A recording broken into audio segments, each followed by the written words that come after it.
Hi everyone, my name is Zhansaya Yerkin. I'm a current student of Intermediate Accounting 1 classes. Today I will explain you exercise and the problem of chapter 7, evaluation of inventory, a cost-based approach. So in this video I will be demonstrating how to determine missing merchandise amounts under the periodic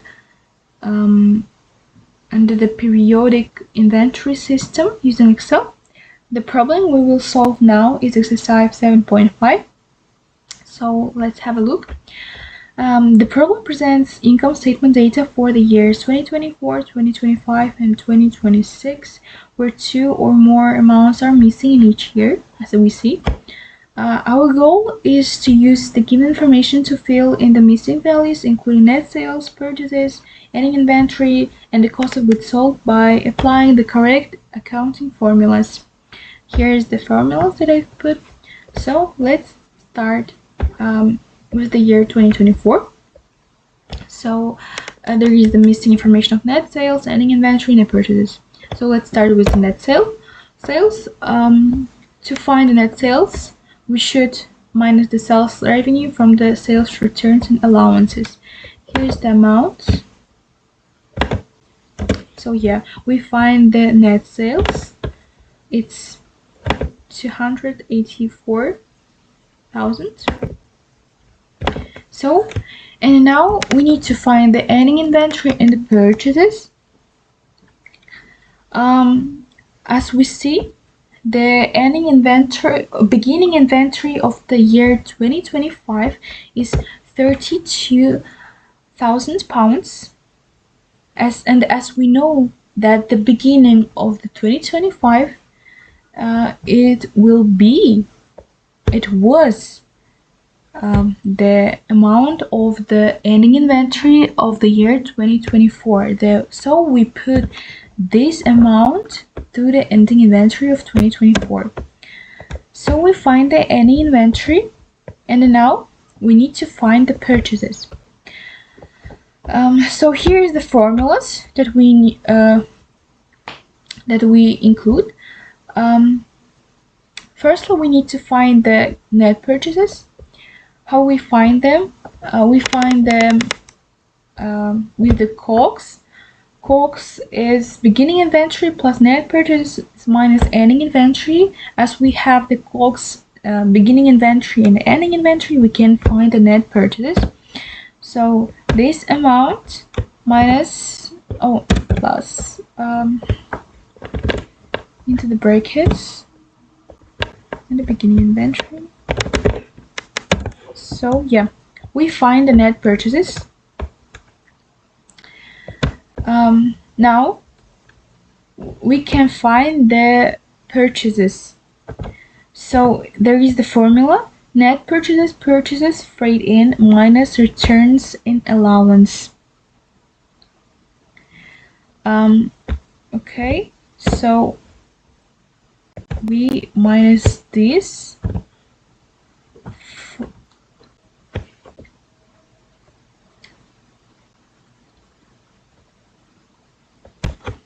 plus the freight in. So yeah, we find the there is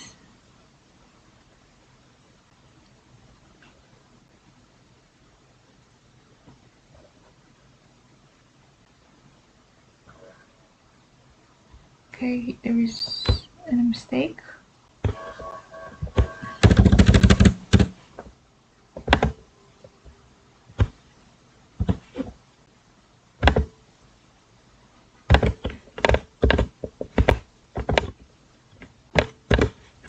So yeah, we find the amount of the purchases. So we done with the year 2024. Now we will find the year of 2025. We see that there is a missing information of the sales revenue, ending inventory, and COGS, cost of goods sold. So let's start with the sales revenue.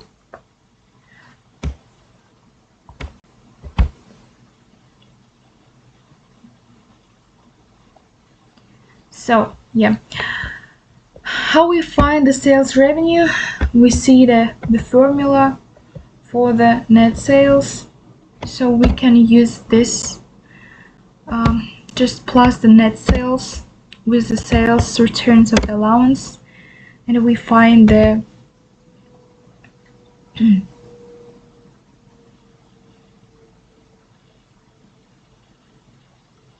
and we find the sales revenue, and we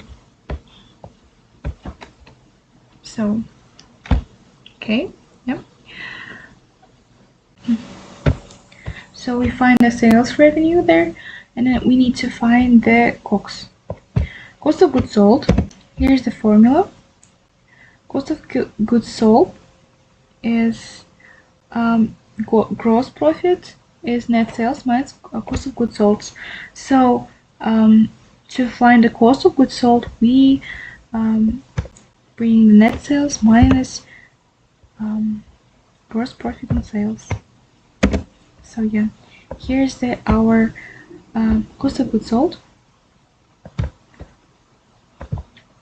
Okay, and we need to find the ending inventory, but firstly we need to find the net purchases. So to find the net purchases, we bring the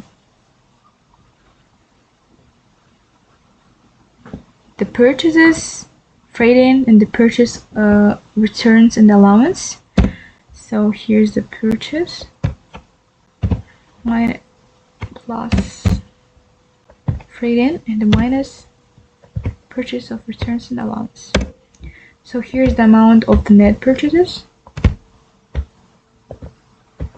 And now we find the ending inventory by the formula of COGS. So the net purchases plus the beginning inventory minus our COGS. So here is our ending inventory amount. Yeah. So let's move on to the year 2026. So there is no sales returns and allowance, no net sales, beginning inventory, ending inventory, but we have this information. So as I said before, the ending inventory of the year 2025 is the beginning inventory of the year 2026, and we put this amount to the year 2026.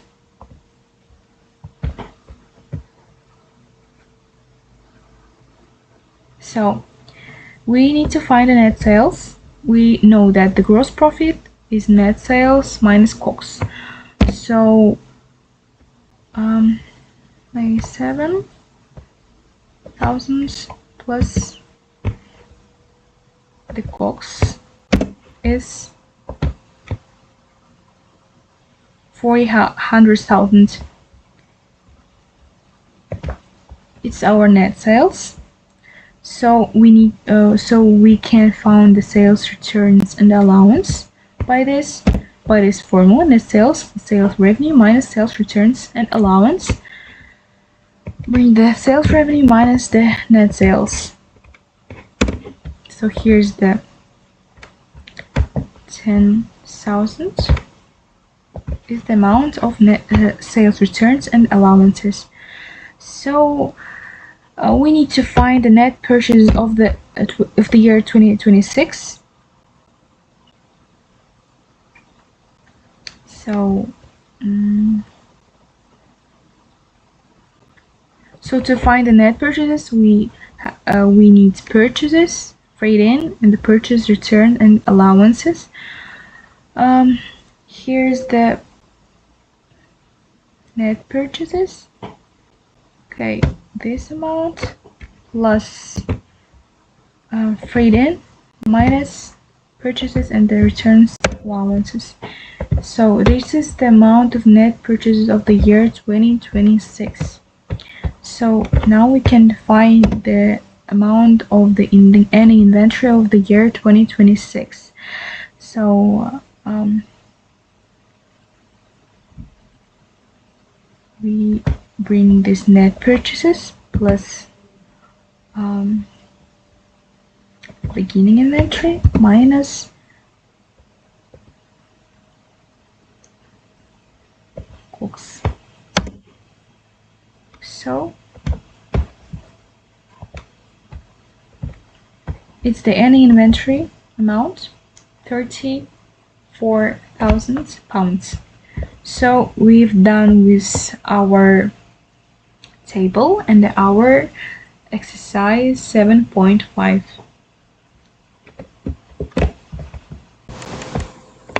So, okay, let's continue with the problem 7.1. Various inventory issues. The first one is Kim Corporation purchased goods with the list price of 175,000, subject to two trade discounts of 20% and 10% with no cash discounts allowable. How much should Kim Corporation record as the cost of these goods? So I already recorded the formula on this table, so we can find the cost of goods purchased by this formula.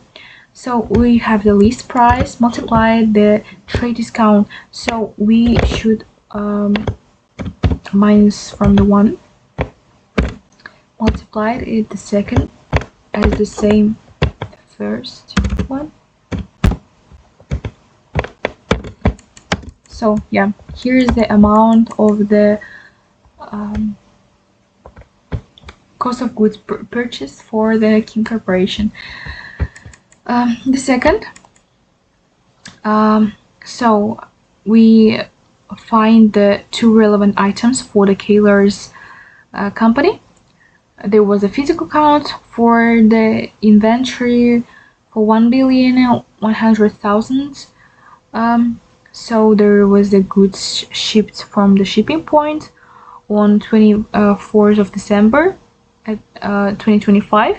Invoice cost is 69,000 were received for the 4th January 2026, and the second one is the physical count included 29,000 of goods billed to Sackage Group. The shipping point was 31 of December 2025, and the carrier picked these goods for the 3rd January of 2026. So we include the FOB shipping point for the goods that amounted 69,000 because of they transferred they shipped goods on 24th of December, and the physical receipts occurred on January 4, and we do not include the Sackage Group because they did not ship until the 3rd January of 2026. So that's why we just find the total inventory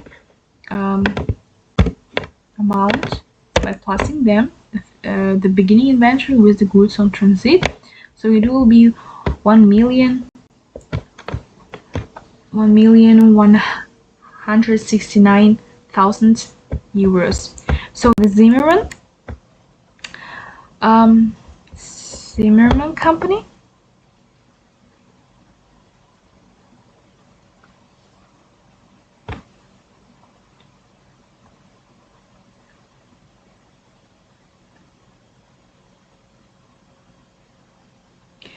So we need to find the total cost of the Zimmerman company. So to find them, we should just multiply the units to the unit cost.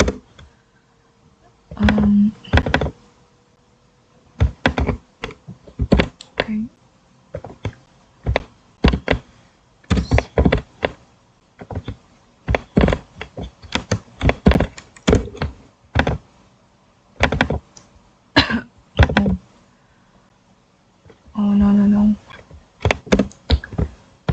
increasing problem.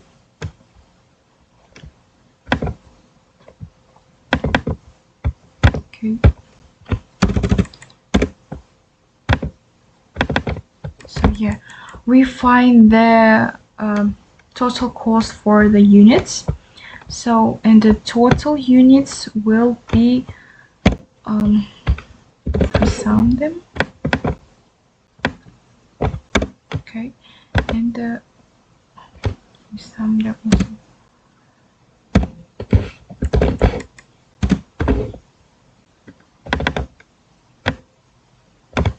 So yeah, we find the total unit costs and the total units.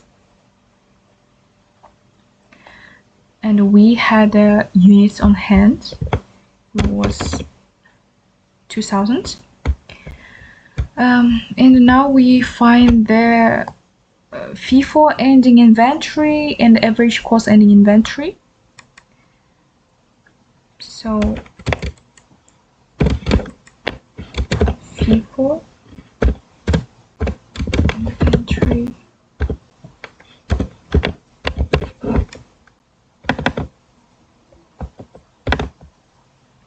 ending.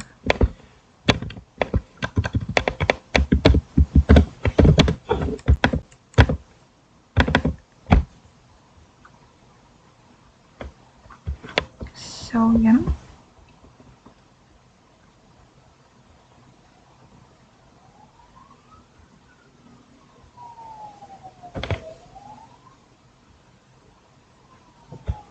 Okay.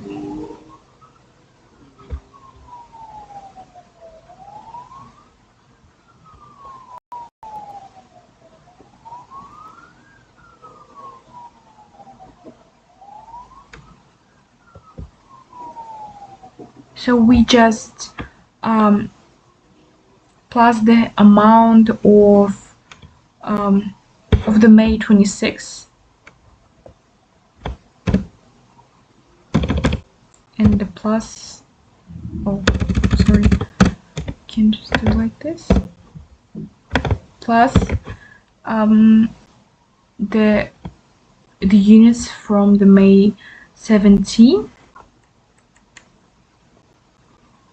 and we know that remaining to reach is 2,000 and the 100 units from the May.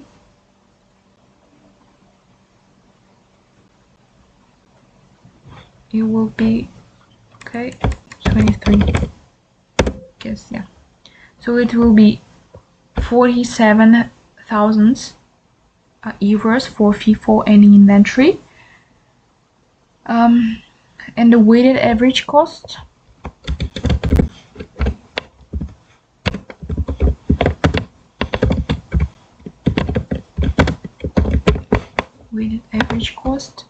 so we just find it by the total cost by summing all these costs for the units of in unit of cost. So it will be 180,000 euros, and we need to find the per unit. So we multiply this, we divide this to the total units. So it will be average cost per unit.